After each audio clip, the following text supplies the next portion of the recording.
Bonjour à tous, bienvenue dans ma toute première vidéo YouTube. Donc j'ai un petit peu le trac, hein, vous m'excusez, je suis un peu nerveux.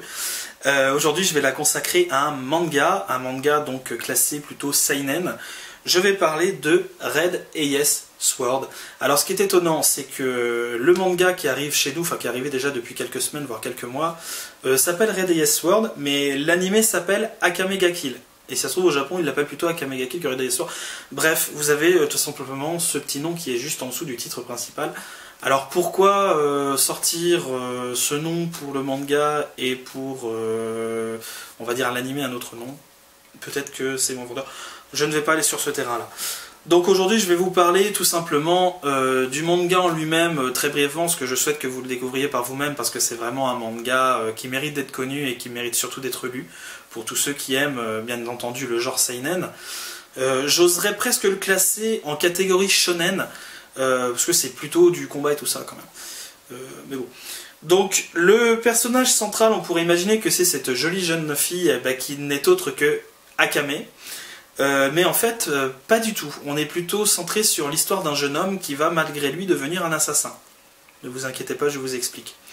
Tout simplement, ce manga commence avec l'histoire de Tatsumi, donc qui est un jeune garçon qui veut entrer dans l'armée impériale de son pays. Enfin, on veut dire que l'armée impériale c'est l'Empire, donc dans un sens, voilà. Et il veut tout simplement gagner de l'argent grâce à ce travail pour pouvoir subsister aux besoins des villageois qui sont dans son tout petit village. Je crois qu'ils sont peut-être que 10 ans de village, donc c'est vraiment un petit patelin. Et en fait, ce jeune homme va partir à l'aventure avec deux de ses amis qu'il doit retrouver dans la capitale. Bon, je vais être assez évasif tout de même sur l'histoire, parce que j'ai pas envie non plus de vous spoiler à 100%. Mais en gros, donc ce jeune homme va se retrouver confronté très rapidement à un groupe d'assassins qui s'appelle le Night Red. Alors en japonais ça fait Night Red, c'est très classe. Et en fait ce groupe d'assassins est en fait un groupe de l'armée révolutionnaire, une sorte d'unité spéciale chargée d'assassiner les personnes les plus malveillantes au sein de la capitale, donc de l'Empire. Et donc Tatsumi va, malgré lui au début et surtout devenir un assassin en fait et intégrer ce fameux Night Red. Donc Night Red qui est, on va dire, composé de plusieurs personnalités, de plusieurs personnages tous extrêmement différents et qui ont chacun d'entre eux une sorte d'arme spéciale pour pouvoir combattre. Alors je vais être assez évasif sur le sujet, c'est tout simplement des armes impériales qui ont été forgées il y a 1000 ans. Je vous laisse découvrir ça à l'intérieur de ce superbe manga et je pèse vraiment mes mots parce que je le trouve vraiment excellent. Pour compléter, je dirais, mon élocution, je dirais tout simplement que ce manga est un petit peu fantastique, certes, mais on a l'impression de se retrouver au Moyen-Âge parce que les gens vivent dans des grands... Enfin, surtout l'empereur vit dans un grand château, tout ça, mais on est plus dans quelque chose, je dirais, de moyenâgeux avec des armes qu'on aurait peut-être nous dans le futur. C'est assez bizarre dit comme ça, mais je vous laisse tout simplement les découvrir. Donc pour parler un petit peu plus du manga lui-même que je tiens dans mes mains, que j'arrête pas de vous mettre sous le nez depuis tout à l'heure, donc déjà la couverture juste top. Derrière on a tout simplement le symbole du Night Red, donc c'est une espèce de petit oiseau un peu vicelard avec son regard. Enfin j'aime beaucoup ce petit logo, je le trouve super sympa. Donc le côté du livre voilà, se présente comme ceci avec évidemment le personnage d'Akame numéro 1, enfin voilà. Donc je vais quand même vous montrer 2-3 petites illustrations à l'intérieur de ce manga. Déjà cette première page de couverture où on voit 3 des personnages. On voit donc Akame, attendez je regarde en même temps, voilà. Akame qui est ici, on voit également Mine et surtout Tatsumi, le héros entre guillemets de l'histoire. Donc pour vous montrer encore 2-3 petites illustrations, alors je vais pas essayer de les choisir mais il en faudrait quand même des sympas.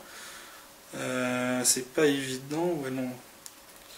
Donc une chose également à préciser pour ceux qui n'aiment pas trop la vue du sang et des combats et tout ça, c'est quand même assez sanglant, il y a quand même 2-3 bras qui volent de temps en temps.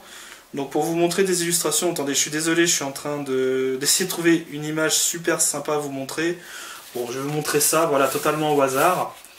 Donc on a vraiment des dessins qui sont super agréables à regarder.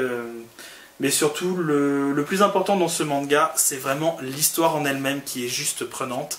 Parce qu'on va voir, entre guillemets, un héros qui va vouloir faire quelque chose de banal pour sauver des gens, mais il va se retrouver dans une organisation qui est plutôt plus qu'extraordinaire, avec des personnalités toutes les plus intéressantes, excusez-moi, plus intéressantes les unes que les autres, et en fait on va vraiment s'identifier soit à un personnage, soit à un autre, et en fonction de leur passé qui est vraiment très bien révélé et très bien travaillé, on va vraiment s'attacher à l'ensemble, je dirais, des personnages, que ce soit des alliés, des ennemis. C'est vraiment la force de ce manga. Donc évidemment il est en cours de parution, donc le numéro 1 est sorti il me semble en septembre, peut-être que je dis une bêtise, hein, je dis ça comme ça. Et donc je vais poser le numéro 1 pour également vous montrer le tome 2 qui lui est sorti, on va dire, courant novembre.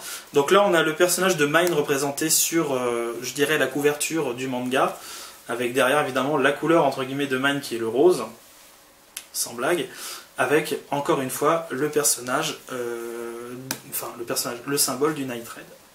Sachant que le tome numéro 3 va sortir le 8 janvier 2015, si je ne me trompe pas, et qui aura pour couverture le personnage de Léoné, donc ce sera jaune. Donc voilà, je pense avoir fait le tour de ce premier manga, donc je vous remontre vraiment les 2 tomes.